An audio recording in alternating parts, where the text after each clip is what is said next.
तो हेलो मेरे हिंदी मीडियम के 10th क्लास के बच्चों, कैसे हैं? आपके हालचाल? पढ़ाई कर रहे हैं? बहुत अच्छे से, शानदार तैयारी चल रही है। अब आपको बिना टाइम वेस्ट किए जल्दी जल्दी सारे चैप्टर्स का रिवीजन करना है।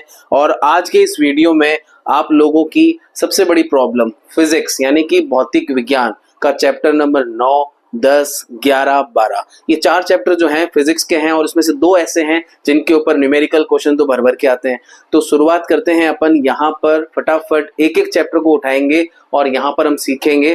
पहले मैं आपको सिखा देता हूँ कौन सा वाला चैप्टर, विद्युत और उस विद्युत धारा के चुंबकीय प्रभाव। ये 2 चैप्टर किसके हैं? विद्युत के हैं। और इससे पहले 2 चैप्टर किसके हैं? प्रकाश के हैं। तो जिन बच्चों को भी लगता है कि विद्युत चैप्टर यानी इलेक्ट्रिसिटी हमें नहीं आता, समझ में नहीं आता है, वो बच्चे अपने बाकी दोस्तों से भी ये वीडियो शेयर करना और सबको बताना। और आपको ये एंड में बताना है कमेंट करके कि ये वीडियो लेक्चर आपको कैसा लगा, चैप्टर समझ में आया कि नहीं आया। तो विद्युत वाला चैप्टर स्टार्ट करते हैं बिना टाइम वेस्ट किए। सबसे पहले हमारा चैप्टर है चैप्टर नंबर 11 और चैप्टर क्या है? विद्युत। इस विद्युत के कितने सारे टॉपिक हैं, मैंने लाइव लेसन में भी अपने जितने भी मैंने लाइव सेशन लिए हैं उसमें भी इस चैप्टर के बारे में काफी चीजें बताई हैं। तो आपको फिर से ध्यान देना है कि विद्युत चैप्टर को हम डिटेल से पढ़ रहे हैं। देखो लाइव में मैंने इसके बारे में शॉर्टकट में सारे फॉर्मूलाज बताए होंगे, न्यूमेरिकल बताए होंगे, बट मैं जिन बच्चों को बिल्कुल नहीं आता है मैं 0 से स्टार्ट करूंगा और एंड तक सारे टफ क्वेश्चन और सारे इजी क्वेश्चन सब डिस्कस करूंगा। ठीक है, तो विद्युत चैप्टर जो है उसकी शुरुआत जो होती है सबसे पहले वो किससे होती है? आवेश। भाई इस चैप्टर में सीधा है कि विद्युत जो है वो क्या होती है, विद्युत के अंदर आवेश क्या है, धारा क्या है, विभव क्या है। यानी इस पूरे चैप्टर में आप दिमाग में डाल दो कि बल्ब है, पंखे हैं, ट्यूबलाइट है, एसी है, जनरेटर है, गीजर है, इन सब चीजों का ही पूरा का पूरा कॉम्बिनेशन है। तो विद्युत चैप्टर में सबसे पहले आपको पढ़ाया जाता है आवेश। सिंपल और आसान भाषा में सबकी परिभाषाएं बताएंगे। सबसे पहले आवेश क्या होता है?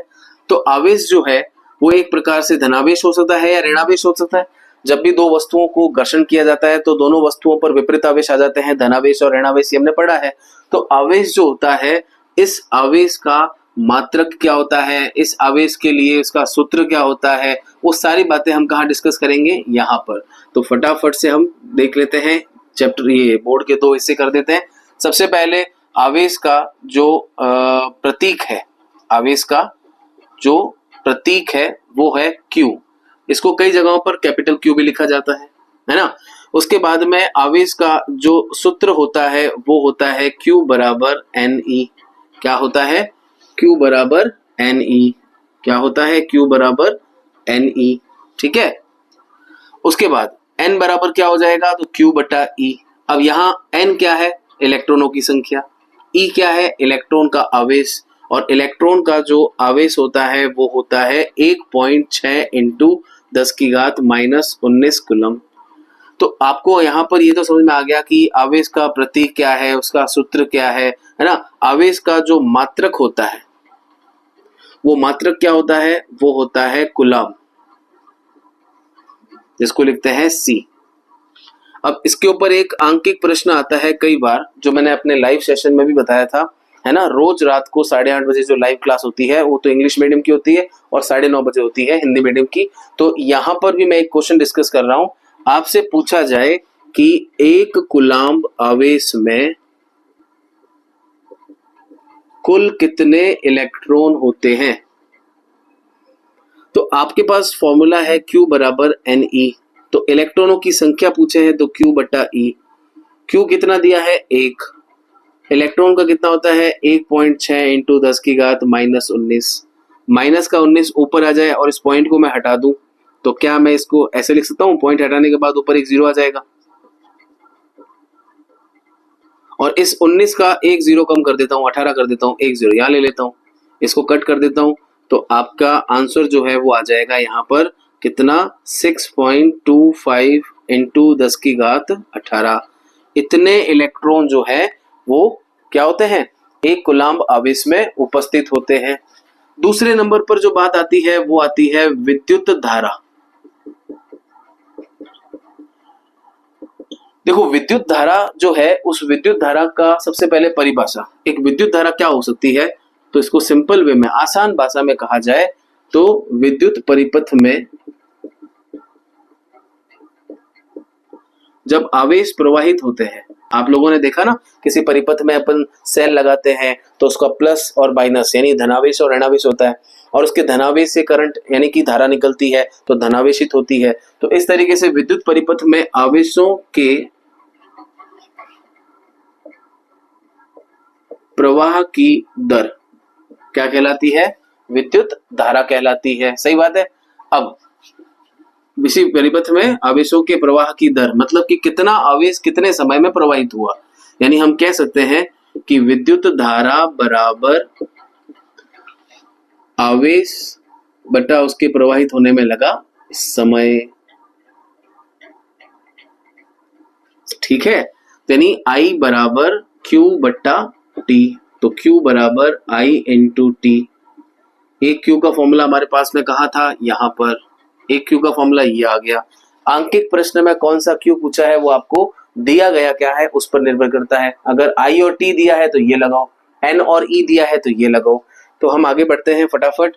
विद्युत धारा का सूत्र आ गया, विद्युत धारा की परिभाषा आ गई, विद्युत धारा का मात्रक आ गया, मात्रक नहीं आया। विद्युत धारा का जो मात्रक है सूत्र से निकालें तो Q किस में होता है? हमेशा कूलम में होता है, और अपॉन में टाइम किसका होता है? टाइम का क्या होता है? सेकंड, तो कूलम प्रति सेकंड कह दो, या फिर इसको कहते हैं एम्पियर। एम्पियर का सिंबल होता है A, और ये भी याद रखना है कि 1 एम्पियर में 1000 मिली एम्पियर होता है, क्योंकि आंकिक प्रश्न में मिली एम्पियर लिखा हुआ आ जाए तो पहले उस मिली एम्पियर को किस में लाना? एम्पियर में लाना। और मैंने आपको कई बार सिखाया है, फिर से सिखा देता हूं, छोटे मात्रक से बड़े मात्रक में या बड़े से छोटे मात्रक में, यानी छोटे मात्रक से बड़े मात्रक में और बड़े मात्रक से छोटे मात्रक में जब भी हम परिवर्तन करते हैं तो उसमें क्या ध्यान रखा जाता है कि छोटे से बड़े आने पर क्या होता है? छोटे से बड़े आने पर भाग लगता है और बड़े से छोटे आने पर गुणा होता है। जैसे आप लोगों ने 2 मीटर, मैंने कहा कि 2 मीटर, तो 1 मीटर में कितना होता है? 100 सेंटीमीटर, तो 2 मीटर में कितना होगा? 200 सेंटीमीटर, क्योंकि आपने क्या किया यहाँ पर मीटर से सेंटीमीटर में है, मतलब आपने बड़े से छोटे मात्रक को लिया, यानी यहाँ पर आपको क्या करना था? गुणा। तो आपने 2 को 100 से इंटू किया, 200 आ गया। अगर मैं कहता 200 सेंटीमीटर में कितना मीटर है, यानी सेंटीमीटर से मीटर में जा रहे हैं, छोटे से बड़े में जा रहे हैं तो भाग लगाएंगे, तो हमने 100 का भाग लगाया तो 200 भाग 100 कितना आ गया? 2 मीटर। अब इसको किसका भाग करना है, किसका गुणा करना है, इस चीज का निर्धारण कैसे होगा? तो उनके बीच का अंतर, मीटर सेंटीमीटर का अंतर कितना होता है? 100 का। मीटर किलोमीटर का कितना होता है? 1000 का। तो जितना अंतर है उसका डिवाइड करेंगे, उसका इंटू करेंगे। तो हमने यहाँ पर क्या करना होता है? अगर मिली एम्पियर में दिया है तो एम्पियर में लाना जरूरी है। उसके बाद में विद्युत धारा का जो मापन होता है वो किससे होता है? अमीटर से, और अमीटर को हमेशा परिपथ में श्रेणी क्रम में जोड़ा जाता है। क्यों श्रेणी क्रम में जोड़ा जाता है इसे मैं सिखाऊंगा थोड़ी देर बाद अगले टॉपिक में।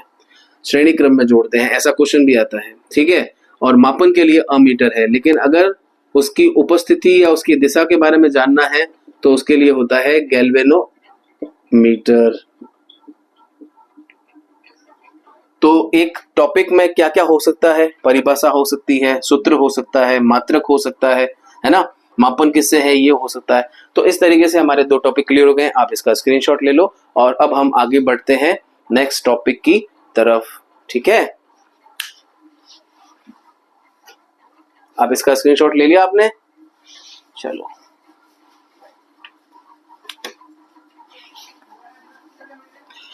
अब देखो नेक्स्ट टॉपिक है हमारा विद्युत परिपथ और विद्युत विभव। इन दोनों को भी हमें तरीके से सीखना है। तीसरा टॉपिक है विद्युत परिपथ।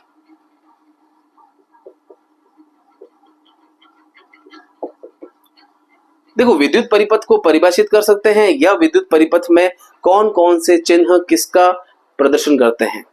प्रतिरोध का चिन्ह क्या होता है, प्रतीक चिन्ह जिसको बोलते हैं ना, वो क्या होता है, ये 2 ही क्वेश्चन पूछते हैं। तो विद्युत परिपथ क्या है?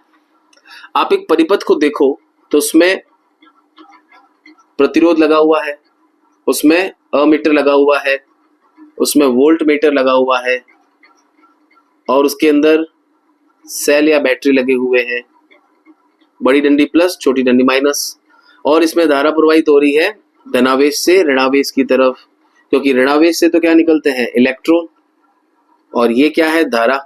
तो विद्युत परिपथ में आपको क्या दिख रहा है कि एक विद्युत धारा जो है वो सतत और निरंतर इसके अंदर घूम रही है।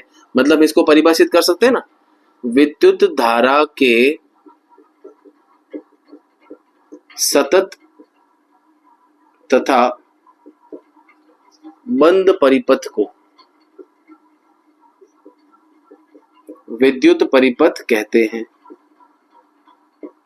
सही है, डिटेल से इसकी परिभाषा आ गई। अच्छा, इसमें कौन कौन से सिंबल दिख रहे हैं, जैसे आपको दिख रहा है ये, तो ये किसका प्रतीक होता है, प्रतिरोध का। एक आपको दिख रहा है ये क्या है, वोल्ट मीटर। एक आपको दिख रहा है ये, इसको बोलते हैं अमीटर। इसमें आपको यहां प्लस और माइनस लिखना जरूरी होता है। अच्छा, अगर एक बड़ी डंडी और छोटी डंडी है प्लस माइनस, तो इसको बोलते हैं सेल। बट अगर ये एक से ज्यादा है तो दो सेल मिल जाते हैं तो बन जाती है बैटरी। ऐसे ही आप देख रहे हो इस टाइप के, एक में क्या है ऑफ, एक क्या है ऑन। ऐसे और भी प्रतीक आपकी बुक में टेबल बनी हुई, वहां से आप पढ़ लेना। तो विद्युत परिपथ में ज्यादा कुछ नहीं है। अब बात करते हैं हम चौथा टॉपिक, और वो है विद्युत विभव। अब विद्युत विभव की बात की जाए तो विद्युत विभव किसे कहते हैं, इसकी परिभाषा को लेकर के भी क्या रहता है, कई बार कंफ्यूजन रहती है। विद्युत विभव क्या है, देखो यहां पर इस परिपथ में आवेश यहां से चल रहा है, मतलब इसके अंदर जो विद्युत धारा चल रही है वो किसकी वजह से चल रही है, इसकी वजह से। ये क्या है, सेल, बैटरी, यानी इस बैटरी की वजह से चल रही है। तो बैटरी और सेल क्या कर रहे हैं, काम कर रहे हैं। यानी कि विद्युत परिपथ में आवेश को, एकांक आवेश को, धनावेश को एक सिरे से दूसरे सिरे तक ले जाने में बैटरी या सेल द्वारा जो कार्य किया जाता है, उस कार्य को हम क्या बोलते हैं, विभव। यानी कि एकांक आवेश को एक सिरे से, कहां से, चालक तार के को एक सिरे से दूसरे सिरे तक, ये किसकी बात हो रही है, चालक तार की, मैं लिखना भूल गया, चालक तार की, ले जाने में या प्रवाहित करने में जो बैटरी या सेल द्वारा कार्य किया जाता है, क्या कहलाता है, विद्युत विभव। अब आप देखो, विद्युत विभव का सूत्र भी इसकी परिभाषा से आएगा, किया गया कार्य बटा लिया गया समय। किया गया कार्य और किस पर किया गया है, वो है आवेश। तो इसका प्रतीक होता है V, कार्य का प्रतीक होता है W, क्योंकि वर्क किया ना, वर्क, और आवेश का होता है Q। ये लो हमारा सूत्र तैयार। और इस सूत्र के अनुसार अगर मैं इसका मात्रक निकालना चाहूं, यानी कि इसकी यूनिट निकालना चाहूं, तो आप देख लो, कार्य का मात्रक होता है जूल, और इसका हम थोड़ी देर पहले पढ़ चुके हैं, कूलम, या इसको बोलेंगे वोल्ट। जैसे वहां हमने एम्पियर कहा था, ऐसे इसको बोलेंगे वोल्ट। इसका मापन करने के लिए क्या चाहिए होता है, इसका मापन करने के लिए चाहिए होता है वोल्ट मीटर। ये इतनी सी इंफॉर्मेशन किसके लिए है, विद्युत विभव के लिए है। किसके लिए है, विद्युत विभव। मतलब कि विद्युत विभव जो है वो एक चालक तार के दो सिरों के मध्य की घटना है। देखो चालक तार के ऊपर ये किस क्रम में लगता है, पार्श्व क्रम में लगता है। इसका संयोजन जो है वो पार्श्व क्रम में, यानी कि इसको हम कहते हैं समांतर क्रम में। वोल्ट मीटर हमेशा पार्श्व क्रम या समांतर क्रम में लगता है, और यहां पर मैंने बताया था कि अमीटर जो है वो श्रेणी क्रम में लगता है। इन दोनों के कारण मैं आपको आगे बताऊंगा, ठीक है। इस तरीके से अगर आपको क्वेश्चन आ जाए कि 150 कूलम आवेश को एक परिपथ में घुमाने के लिए बैटरी द्वारा 1500 जूल कार्य किया जाता है, तो बताओ कि कितना विभव उत्पन्न होगा। ऊपर आ जाएगा 1500 और नीचे आ जाएगा 150, कट हो जाएगा, ये कट हो जाएगा 10, यानी कि यहाँ पर 10 वोल्ट का विभव आएगा।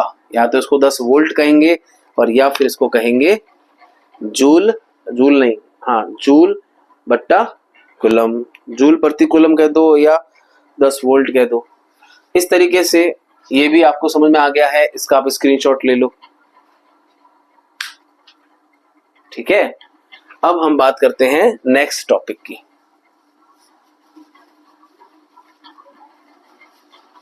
अब नेक्स्ट टॉपिक जो है वो आपके क्या है, ओम्स लॉ, यानी कि ओम का नियम। यहां से आपका जो चैप्टर है वो एक अलग कहानी का मोड़ लेगा। मतलब कि यहाँ पर एक नई सी समस्या आ जाएगी, प्रतिरोध। अब प्रतिरोध को समस्या माने तब तो इसके आंकिक प्रश्न नहीं कर पाएंगे, बट ऐसा मानना नहीं है, हम उसको अच्छे से करेंगे।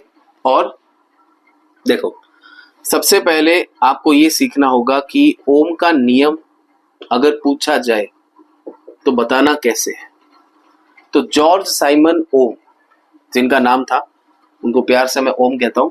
तो ओम का नियम ये है कि ये लाइन लिखना जरूरी है, स्थिर ताप, कांस्टेंट टेम्परेचर, स्थिर ताप पर यदि किसी विद्युत परिपथ में धारा प्रवाहित की जाए, स्थिर ताप पर यदि किसी विद्युत परिपथ में धारा प्रवाहित की जाए तो उस परिपथ के चालक तार के दो सिरों के मध्य विद्युत विभव उत्पन्न होता है। थोड़ी देर पहले मैंने लिखा अभी, यानी कि स्थिर ताप पर विद्युत परिपथ में धारा प्रवाहित की जाए तो विभव उत्पन्न होता है, और यह उत्पन्न होने वाला विभव उसमें जो प्रवाहित की गई धारा है उस धारा के समानुपाती होता है। यानी कि समानुपाती का चिन्ह हटेगा तो बराबर आकर के यहाँ पर एक स्थिरांक आ जाएगा। यानी यहाँ जो R है वो एक स्थिरांक है, इसको हम प्रतिरोध कहते हैं। ठीक है, और अगर इसका ग्राफ बनाया जाए, यहाँ थोड़ा सा छोटा बन जाएगा, अपन ढंग से बना लेते हैं। यदि इसका ग्राफ बनाया जाए तो ग्राफ आपको कैसा मिलेगा, सीधी रेखा। V और I के बीच में ग्राफ बनाया जाए तो ग्राफ सीधी रेखा होती है, क्योंकि उसका जो ढाल है वो क्या है, प्रतिरोध है। मतलब इसका स्थिरांक क्या है, प्रतिरोध है। अगर V बढ़ाएंगे तो I बढ़ेगा, I बढ़ाएंगे तो V बढ़ेगा, दोनों एक दूसरे के क्या है, समानुपाती है। इससे क्या होता है, दो फॉर्मूले बनते हैं, V बराबर IR तो I बराबर V बटे R, R बराबर V बटे I। आंकिक प्रश्न में ये फॉर्मूले काम आते हैं। ठीक है, अब जो हमारे सामने एक नया शब्द आया, प्रतिरोध। ऐसा नहीं लग रहा जैसे वो प्रतिशोध लिखा हुआ है, प्रतिरोध। अब ये प्रतिरोध के ऊपर क्या बातें आ सकती है, मतलब आपको प्रतिरोध को लेकर के क्या क्या पूछा जा सकता है। तो प्रतिरोध को लेकर के 3 बातें पूछते हैं। पहली बात, इस प्रतिरोध की परिभाषा, इस प्रतिरोध की परिभाषा, उस प्रतिरोध की निर्भरता, किस पर निर्भर करता है, और इस प्रतिरोध का संयोजन, अगर मैं इसको जोड़ता हूं तो कैसे जोड़ूंगा। उस संयोजन के भी 2 तरीके हैं, श्रेणी क्रम और पार्श्व क्रम, यानी इसको हम कहते हैं समांतर क्रम। तो सबसे पहले बात करते हैं प्रतिरोध की परिभाषा क्या है। प्रतिरोध की परिभाषा क्या है, देखो प्रतिरोध क्या है, नाम से पता चल रहा है अवरोध। अवरोध मतलब रुकावट, यानी कि अगर विद्युत तार, किसी विद्युत परिपथ में चालक तार के बीच में प्रतिरोध लगा दिया जाए तो वो प्रतिरोध क्या करेगा, आवेशों के प्रवाह में रुकावट उत्पन्न करेगा। वो क्या करेगा, धारा के प्रवाह में रुकावट उत्पन्न करेगा। यानी एक प्रकार से प्रतिरोध जो है वो विद्युत धारा का जो प्रवाह है उसको कम करती है, उसको रोकती है। जैसे एग्जांपल देता हूं कि हमारे रोड के ऊपर जो स्पीड ब्रेकर होते हैं, स्पीड ब्रेकर होते हैं ना, तो जब गाड़ी चलाते हैं तो स्पीड ब्रेकर जब आता है तो गाड़ी की स्पीड क्या हो जाती है, कम हो जाती है। क्यों, क्योंकि वो हमारी स्पीड जो है उसको रोक देते हैं, स्पीड को ब्रेकर यानी स्पीड तोड़ देते हैं। तो स्पीड ब्रेकर का काम क्या है, गाड़ी की स्पीड को कम करना ताकि एक्सीडेंट ना हो आगे।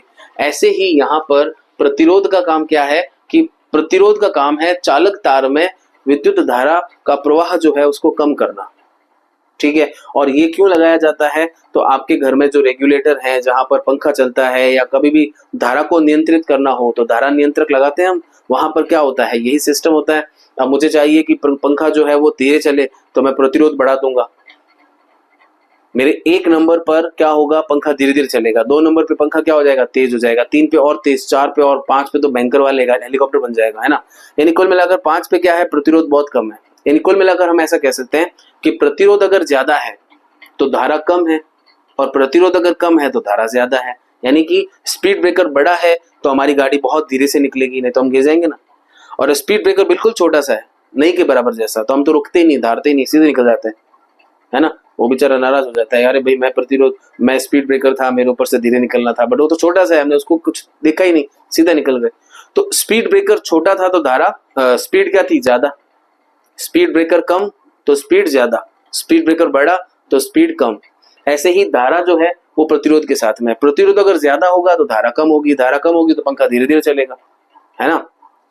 ऊपर पंखा चलता है, नीचे बबलू पड़ता है, ऐसे। तो कुल मिलाकर के प्रतिरोध जो है वो क्या है, तो सबसे पहले प्रतिरोध क्या है, प्रतिरोध क्या है, प्रतिरोध जो है वो एक अवरोध है, यानी कि विद्युत धारा के प्रवाह में अवरोध उत्पन्न करने वाली चीज को क्या बोलते हैं, प्रतिरोध कहते हैं। अब इस प्रतिरोध की जो निर्भरता है, क्या है, निर्भरता।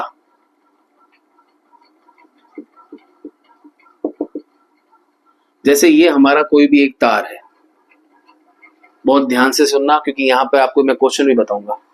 ये एक विद्युत तार है जिसकी, देखो तुम कहोगे सर ये तो तार का है, ये तो कोई बेलनाकार संरचना है। तो आप अगर तार को जूम करके माइक्रोस्कोप में देखोगे, तार अगर बड़ा करके देखोगे ना मैग्नीफाई लेंस से, तो तार हमेशा कैसा होता है, गोल गोल होता है। तो तार जो होता है वो हमेशा बेलनाकारी होता है। तो एक तार जो है उसकी लंबाई दे रखी है L, और यहां पर जो ये एरिया दिख रहा है आपको, इसको बोलते हैं A, मतलब एरिया, मतलब कि क्रॉस सेक्शन एरिया, मतलब कि अनुप्रस्थ काट क्षेत्रफल। मान लेते हैं कि ये एक तार है, ये ना, ये इस तार की ये लंबाई हो गई, और यहां से इसको मैं काटूंगा तो अनुप्रस्थ काट क्षेत्रफल कैसा दिख रहा है, गोल गोल। कैसा दिख रहा है, गोल गोल, है ना। मम्मी की रोटी गोल गोल, ऐसे। मुकेश की बॉल गोल गोल, बबलू की बॉल गोल गोल। तो ये गोल गोल दिख रहा है ना, वृत्ताकार। ये क्या दिख रहा है, वृत्ताकार। ये क्या है, लंबाई। तो एक तार जो होता है, एक विद्युत तार जो होता है, उसकी लंबाई और उसकी अनुप्रस्थ काट क्षेत्रफल, प्रतिरोध जो होता है वो हमेशा तार की लंबाई के समानुपाती होता है। यानी किसी विद्युत तार की अगर लंबाई बढ़ा दी जाए तो उसमें प्रतिरोध क्या बन जाएगा, अपने आप बढ़ जाएगा। और उसका अनुप्रस्थ काट क्षेत्रफल अगर बढ़ा दे तो ये कम हो जाएगा, क्योंकि देखो व्युत्क्रमानुपाती का मतलब क्या होता है, यही होता है। इस तरीके से R जो है वो 1/A के तो क्या हो गया ऐसे, और R जो है L के साथ समानुपाती हो गया। ये है समीकरण 1, ये है समीकरण 2। अब समीकरण 1 व 2 से हमें क्या लग रहा है, इन दोनों की अगर मिक्स करके लिखा जाए तो ऐसे लिख सकते हैं ना अपन, L/A। और समानुपाती का चिन्ह जब भी हटता है तो कोई ना कोई स्थिरांक आता है। तो यहां आ जाएगा आपके R बराबर रो L/A। ये जो मैंने यहाँ पे लिखा है ना रो, ये रो क्या है, ये रो जो है वो विशिष्ट प्रतिरोध है। जैसे हमारे फंक्शन में, कार्यक्रम में विशिष्ट अतिथि होते हैं ना, जैसे ये बाद में आया, तो ये भी क्या है, विशिष्ट प्रतिरोध। इसको विशिष्ट प्रतिरोध कहते हैं, या फिर इसको कहते हैं प्रतिरोधकता।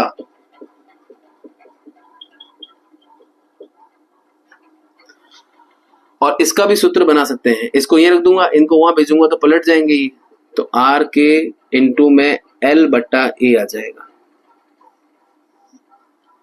इस तरीके से हमारे सामने निर्भरता भी आ गई और सूत्र भी आ गया। अब इसी निर्भरता को लेकर के एक प्रश्न कराऊंगा आपको मैं, बहुत शानदार। इसके ऊपर एक ऐसा प्रश्न कराऊंगा जिसमें 3 प्रश्न बनेंगे, ठीक है। और उन तीनों प्रश्न में से 2 के आंसर मैं दूंगा, तीसरे का आंसर आपको अगर अच्छा लगे, समझ में आए, तो आप कमेंट सेक्शन में इसका आंसर जरूर लिखना, आपको क्या लगता है उसका आंसर, ठीक है। तो इसका स्क्रीनशॉट ले लीजिए आप।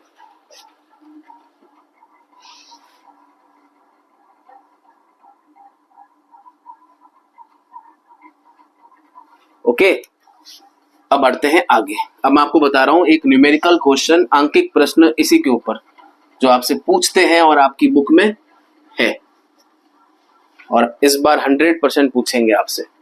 और वो क्वेश्चन क्या है, वो क्वेश्चन क्या है उसके बारे में बात करते हैं। क्वेश्चन ये है कि एक तार है, ठीक है। इस क्वेश्चन के मैं 2 टुकड़े करूंगा, 2 भाग करूंगा, एक मैं बताऊंगा, एक आप बताओगे। इस क्वेश्चन में ये पूछते हैं कि एक बार इस तार को जिसका अनुप्रस्थ काट क्षेत्रफल क्या है a और जिसकी लंबाई क्या है l, इसका प्रतिरोध पहले से दे रखा है, इसका प्रतिरोध आपको पहले से दे रखा है 4 ओम। कितना दे रखा है? 4 ओम। ये आपकी बुक में भी है क्वेश्चन। तो अगर इसको बीच में से काट दिया जाए या फिर इसको इस तरीके से बीच में से काट दिया जाए तो आपके सामने दो पॉसिबिलिटीज है।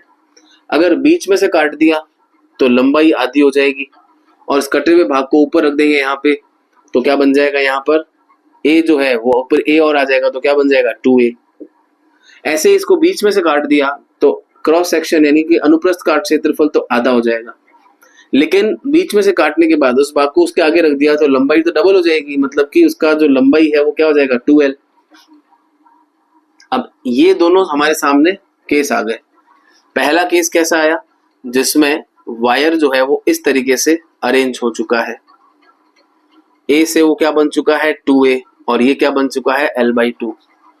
इधर वाले केस में क्या हुआ है? वायर थोड़ा पतला हो गया लेकिन उसकी जो लंबाई है वो बढ़ गई, l और l मिलकर के 2l हो गई और ये वाला भाग क्या हो गया? a/2। यानी अभी तक मैं आपको ये समझ में आ गया कि इन दोनों क्वेश्चन में क्या पूछा जा रहा है। अब करना क्या है, तो मैं आपको दोनों के आंसर बता देता हूं, ठीक है? ऐसा एक क्वेश्चन बाद में और पूछूंगा, उसका आप बताना।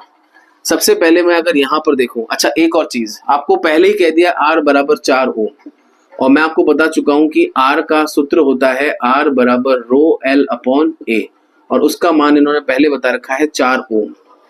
प्रतिरोध का मात्रक ओम होता है, इस चीज को मैं बताना भूल गया था, याद रखेंगे। तो R की वैल्यू 4 ओम आ चुकी है, ठीक है? अब आप अगर ध्यान से देखें तो यहाँ पे R का जो 4 ओम है, अब नया वाला जो प्रतिरोध मैं निकालना चाह रहा हूं R डैश, उसमें क्या हो जाएगा? रो L की जगह तो मैं क्या लिखूंगा? l/2, और हमारा क्रॉस सेक्शन एरिया यानी कि अनुप्रस्थ काट क्षेत्रफल क्या हो गया यहाँ पर? 2a।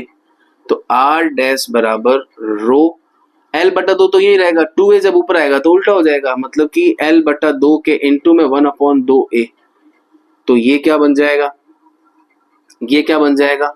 l/4a। 2 इंटू 2 कितना होता है? 4, यानी 2 दूनी 4, और इस 4 को अगर मैं बाहर लूंगा तो ये क्या लिखा जाएगा?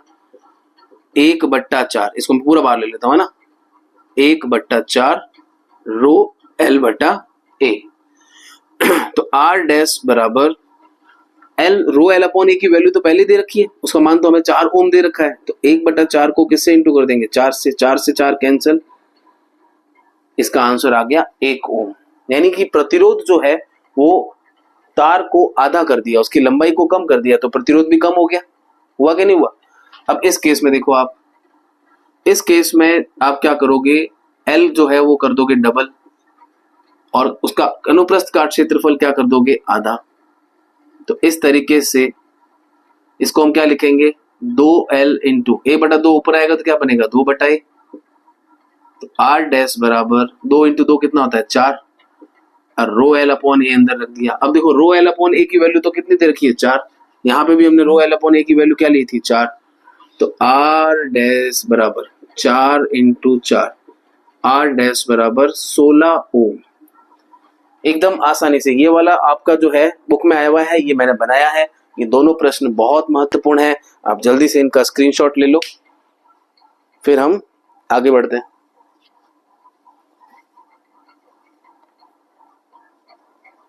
बात समझ में आ रही है?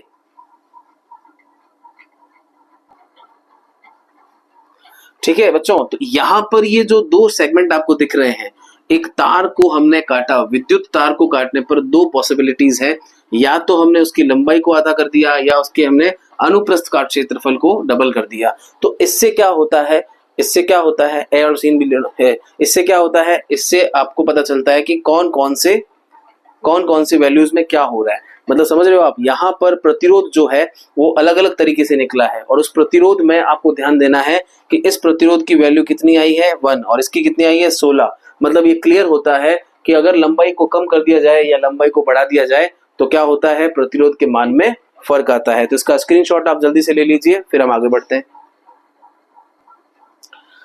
तो ये तो हो गई है बात। अब आपने स्क्रीनशॉट ले लिया है तो आगे बढ़ते हैं।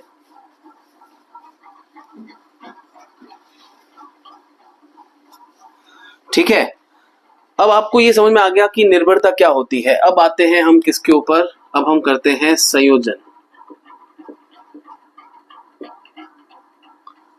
विद्युत प्रतिरोध का जो संयोजन होता है, प्रतिरोधों का संयोजन दो प्रकार का होता है। कितने प्रकार का होता है? दो प्रकार का। एक होता है श्रेणी क्रम, एक होता है समांतर क्रम। ठीक है, इस पर आकर के कई बार बच्चों का हाथ रुक जाता है, क्योंकि यहाँ पे श्रेणी क्रम और समांतर क्रम में जो तुम देख रहे हो, जो क्रम बनते हैं उसके तुल्य प्रतिरोध निकालने के लिए आंकिक प्रश्न में हमसे आंसर नहीं निकलता है। तो आज के बाद ये प्रॉब्लम सॉल्व हो जानी चाहिए। सबसे पहली बात तो ये आती है कि संयोजन होता क्या है। प्रतिरोधों को परिपथ में क्यों जोड़ते हैं? ताकि परिपथ के अंदर धारा के मान को क्या किया जाए? प्रभावित किया जाए, उसको नियंत्रित किया जाए। तो यहाँ पर संयोजन के लिए दो क्रम है, एक तो है श्रेणी क्रम, एक है समांतर क्रम। समांतर क्रम का ही दूसरा नाम क्या होता है? पार्श्व क्रम। ठीक है, तो श्रेणी क्रम और पार्श्व क्रम के ऊपर हम काम करते हैं। सबसे पहले श्रेणी क्रम में क्या होगा, मान लेते हैं कि देखो मेरी बात सुनना ध्यान से, बहुत ध्यान से सुनना। श्रेणी क्रम और समांतर क्रम के ऊपर बोर्ड अपना अच्छी तरीके से एक क्वेश्चन बनाता है, 100% बनाता है। इन दोनों में से एक क्वेश्चन पक्का आएगा, ये मेरी गारंटी है। तो श्रेणी क्रम में अगर हमें कुल प्रतिरोध निकालना हो तो उसका सूत्र होता है कुछ और, R = R1 + R2 + R3। इधर क्या होता है, 1/R बराबर 1/R1, 1/R2, 1 ऐसे ना। तो ये सूत्र आते कहां से हैं, उसका व्युत्पन्न करते हैं हम। तो सबसे पहले मान लेते हैं कि हमारे पास में 3 प्रतिरोध हैं। इन तीनों प्रतिरोधों को जोड़ा हमने किसी परिपथ में,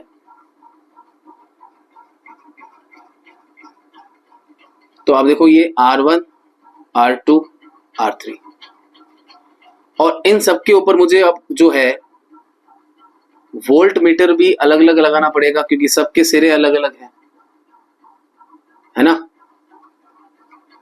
तो सबके ऊपर V के मान क्या आएंगे? अलग अलग, V1, V2, V3। लेकिन इन सबके ऊपर जो धारा का मान है वो तो समान रहेगा। जब मान समान है तो हम I1, I2, I3 नहीं करेंगे, सिर्फ I, क्योंकि ये ध्यान रखना है श्रेणी क्रम में विद्युत धारा का मान कैसा रहता है? समान रहता है, बराबर रहता है। तो ये बात तो इसकी हो गई। अगर हम बात करें इसकी, तो हमारे पास में 3 प्रतिरोध हैं और तीनों को अगर हमने इस तरीके से जोड़ा, इसको बोलते हैं समांतर क्रम।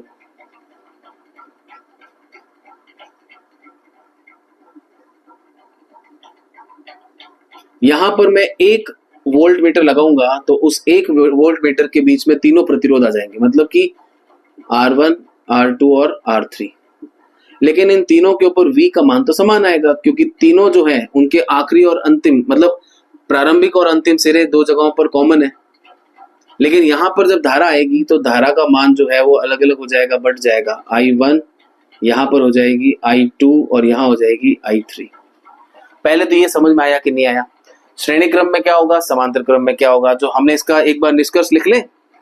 इसमें जो विद्युत धारा होती है वो हमेशा क्या होती है? समान। लेकिन जो विद्युत विभव होता है वो क्या होता है? भिन्न। ये जिसने याद कर लिया उसको पूरा व्युत्पन्न समझ में आ जाएगा। और इस तरफ की बात की जाए तो जो विद्युत धारा होती है वो होती है भिन्न, लेकिन जो विद्युत विभव होता है वो होता है समान। क्यों होता है? क्योंकि सभी प्रतिरोधों के प्रारंभिक सिरे एक जगह पर है और अंतिम सिरे एक जगह पर है, और विभव हमेशा क्या करता है? विभव हमेशा दो सिरों के बीच में विभव को देखता है। तो वो वोल्ट मीटर जो है इसको विभव मापी कहते हैं अपन, है ना। अच्छा, मैंने आपको ये भी कहा था कि श्रेणी क्रम और समांतर क्रम में अमीटर जो होता है वो हमेशा श्रेणी क्रम में जुड़ता है और वोल्ट मीटर हमेशा समांतर क्रम में। ऐसा क्यों कहा था उसका आंसर अब दे देता हूँ। अमीटर जो होता है इसका खुद का आंतरिक प्रतिरोध नहीं के बराबर होता है, तो इसको आप श्रेणी में लगाओ चाहे कहीं पे भी लगाओ कोई फर्क नहीं पड़ता। तो ये श्रेणी में लगा दिया, इससे कोई दिक्कत नहीं। लेकिन विद्युत मापी जो है, विभव मापी जो है जिसको वोल्ट मीटर कहते हैं, वोल्ट मीटर का आंतरिक प्रतिरोध ज्यादा होता है, और अगर उसको हमने श्रेणी क्रम में लगा दिया तो श्रेणी क्रम में चीजें डायरेक्ट प्लस होती हैं, तो एकदम से उसका भी विभव, उसका भी प्रतिरोध साथ में आ जाएगा और उससे हमारे जो भी गणनाएं होंगी वो क्या होंगी, गलत हो जाएंगी। तो उसको हम क्या करते हैं, किसमें लगा देते हैं, पार्श्व में। विभव मापी यानी वोल्ट मीटर को जब हम समांतर क्रम में लगा देते हैं तो उससे क्या होता है, उससे उसका मान कम हो जाता है, उसकी जो वैल्यू आती है वो कम हो जाती है। क्यों हो जाती है अभी आपको पता चल जाएगा, ठीक है। श्रेणी क्रम में जो फॉर्मूला होता है वो कैसे आएगा, तो उसके लिए आपको सबसे पहले लिखना है ओम के नियम से। यदि आप श्रेणी क्रम में तुल्य प्रतिरोध निकालने का सूत्र व्युत्पन्न कर रहे हैं तो ओम के नियम से V बराबर क्या होता है, IR, सही है। V बराबर क्या होता है, IR। हमारे यहां पर भिन्न कौन है, V, तो V1 बराबर क्या होगा, I तो समान है R1। V2 बराबर क्या होगा, IR2। V3 बराबर क्या होगा, IR3। ये पहला समीकरण, ये दूसरा समीकरण, ये तीसरा समीकरण, ये चौथा समीकरण, और कुल V निकालेंगे तो क्या आएगा, V1 plus V2 plus V3, ये पांचवा समीकरण। अगर मैं समीकरण 1 से 4 का मान 5 में रख दे दूं तो देखो V की जगह मैं क्या रखूंगा, IR। V1 की जगह क्या रखूंगा, IR1, फिर IR2, फिर IR3। तो IR बराबर, इन सब में कॉमन क्या आ गया, I, अंदर कौन आ गया, R1, R2 और R3। I से I कैंसिल हो जाएगा, तो R बराबर R1 plus R2 plus R3। ये जो आप सूत्र देख रहे हो, ये सूत्र क्या है, ये श्रेणी क्रम के अंदर तुल्य प्रतिरोध निकालने का सूत्र है, जो आपको समझ में आ गया होगा। क्योंकि श्रेणी क्रम का सूत्र होता है R बराबर R1 plus R2 plus R3, और ये आपने वापस व्युत्पन्न कर दिया। सबको समझ में आ गया। अब आगे बढ़ते हैं अपन। समांतर क्रम में अगर निकालना हो तो वैसे समांतर क्रम का सूत्र होता है 1/R, 1/R1 plus 1/R2 plus 1/R3। अब कहानी वापस वहीं से स्टार्ट होगी, ओम के नियम से। देखो ओम के नियम से अगर हम बात करें तो V बराबर क्या होता है, IR। तो I बराबर क्या हो जाएगा, V/R। अच्छा, I अगर V/R है तो I1 क्या होगा, V/R1, V तो समान है। I2 क्या हो जाएगा, V/R2। I3 क्या हो जाएगा, V/R3। और कुल I निकालेंगे तो कितना आएगा, I1 plus I2 plus I3। अब मैं क्या करूंगा, आप समझ गए होंगे। ये है समीकरण 1, समीकरण 2, समीकरण 3, समीकरण 4 और समीकरण 5। समीकरण 1 से 4 को अगर 5 में रख देंगे तो मैं I की जगह क्या रखूंगा, V/R बराबर V/R1 बराबर V/R2 बराबर V/R3। V/R is equals to, V तो आ गया कॉमन, अंदर क्या रह गया, 1/R1 1/R2। अब समझ गए होंगे मैं क्या करूंगा, अब तो सबको समझ में आता है, कट जाएगा। तो देख लो आपका सूत्र आ गया ना। ये सूत्र व्युत्पन्न करने का जो तरीका है, ये 4 से 5 मार्क, 4 मार्क का क्वेश्चन भी आ सकता है, 3 मार्क का भी आ सकता है। तो इसका स्क्रीनशॉट आप ले लीजिए और आगे बढ़ते हैं। ये हो गया आपका टॉपिक यहाँ पर खत्म, ठीक है।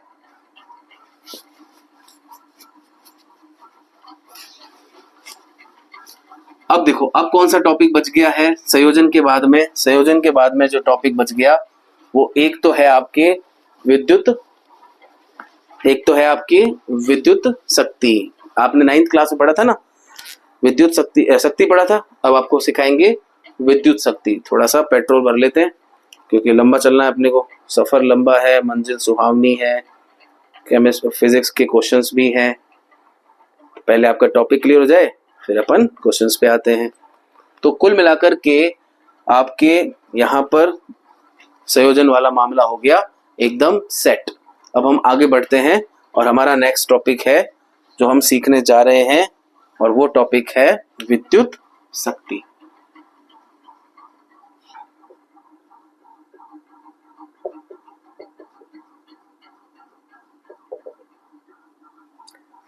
विद्युत शक्ति की अगर बात की जाए, थोड़ा अच्छा नहीं लग रहा, वापस लिखते हैं।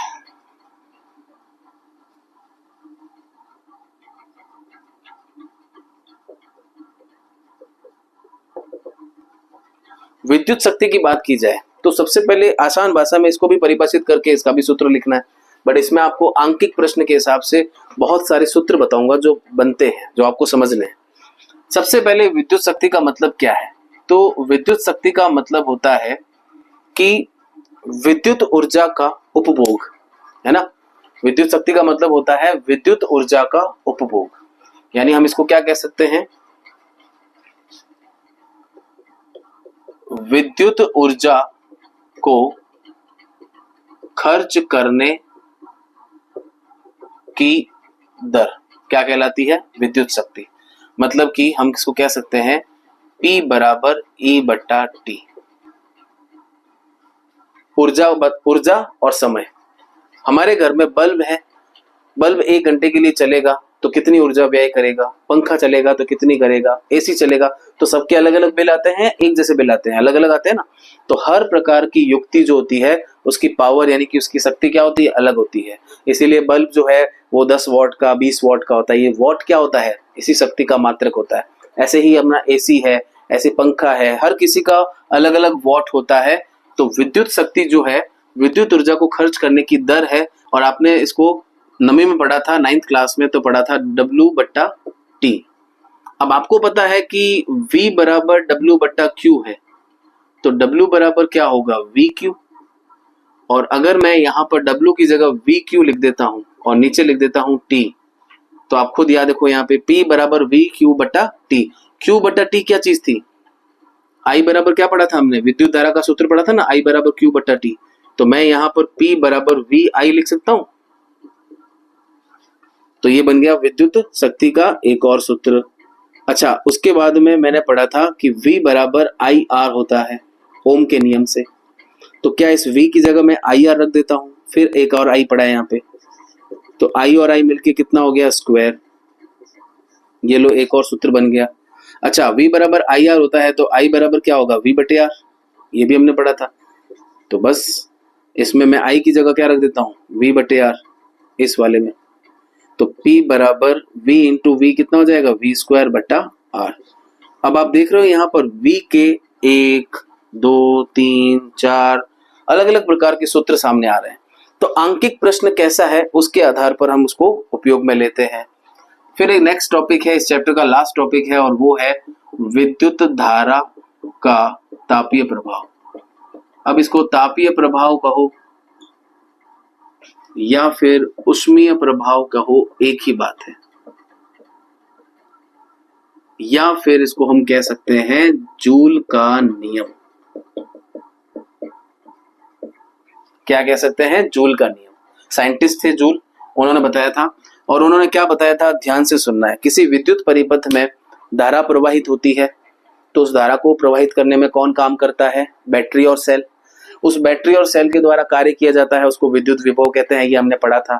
लेकिन उस विद्युत विभव के अंदर जो ऊर्जा है, मतलब कार्य एक प्रकार की ऊर्जा होती है, तो जो कार्य किया जा रहा है उसी कार्य ऊर्जा का कुछ भाग ऊष्मीय ऊर्जा में बदल जाता है। ये तो हमने पढ़ रखा है ना कि ऊष्मा ऊर्जा जो होती है वो ना तो बनाई जा सकती है ना खत्म की जा सकती है, ये तो एक रूप से दूसरे रूप में बदलती है।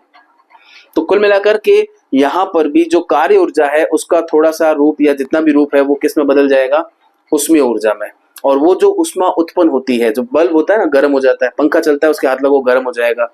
हर चीज जब धारा प्रवाहित होती है और बंद होती है तो उसमें से ऊष्मा निकलती है, और वो ऊष्मीय ऊर्जा यानी वो तापीय ऊर्जा होती है जिसको हीट कहते हैं ना, हीट, उसी के लिए उसको बोलते हैं H। ये उस परिपथ में चल रही धारा के वर्ग के समानुपाती हो। मतलब कि जूल क्या बताना चाह रहे हैं कि यदि किसी परिपथ में धारा प्रवाहित की जाती है तो उसके अंदर ऊष्मा उत्पन्न होती है, तो ऊष्मा उस धारा के क्या होती है? समानुपाती होती है। और उत्पन्न होने वाली ऊष्मा उसके अंदर उपस्थित प्रतिरोध के समानुपाती, और उसके अंदर जो समय लग रहा है इस धारा को बहने में उस समय के, इन सबको मिलाया जाए तो H बराबर I स्क्वायर RT। एक तो ये सूत्र बन गया। एक यहाँ पर I स्क्वायर RT को अपन ऐसे लिख सकते हैं ना, I into R into T। I square का मतलब I इंटू I, तो याद करो ओम का नियम। I और R मिलके क्या बन जाएंगे? V बन जाएंगे। एक I और एक R मिलके V बन जाएगा, एक I एक्स्ट्रा पड़ा है और एक T, तो H बराबर VIT। तो एक फॉर्मूला ये हो गया, एक फॉर्मूला ये हो गया। यहाँ पर आपका चैप्टर हो गया है खत्म। आपको ये चैप्टर कैसा लगा आप जरूर मुझे बताना कमेंट सेक्शन में। अगर आप ये वीडियोस देख रहे हैं, जैसे मैं कई स्कूल्स में पढ़ाता हूँ, कोचिंग में पढ़ाता हूँ, तो जहाँ भी मेरे बच्चे कनेक्टेड हैं वो तो इस वीडियो को देखेंगे और सीखेंगे। बाकी इनसे भी मैं रिक्वेस्ट करूंगा कि ये जो विद्युत चैप्टर का हमने टॉपिक वाइज एक्सप्लेनेशन लिया है उसको आप अपने अलग दोस्तों से भी शेयर करें और अच्छी तरीके से उसको सीखें, ताकि आपको जो भी प्रॉब्लम आई है आप कमेंट में बताएं। आपको अगर अच्छा लगा है तो भी आप बताएं कि इस वीडियो में आपको कितना अच्छा लगा, कौन कौन से कॉन्सेप्ट क्लियर हुए। अगले वीडियो में क्या करेंगे, इसी चैप्टर के खूब सारे क्वेश्चंस, यानी मैं जो रात को आपके लाइव करता हूं उसमें बहुत सारे क्वेश्चंस भी सॉल्व होते हैं। तो खास करके फिजिक्स का चैप्टर है, तो आप अच्छी तरीके से इसको सीखें, बढ़िया करें। आप इसका स्क्रीनशॉट ले लें। मिलते हैं एक नए चैप्टर के साथ, यानी कि विद्युत धारा का चुंबकीय प्रभाव। ठीक है, ये चैप्टर यहाँ पर खत्म हो गया। Okay, all the best.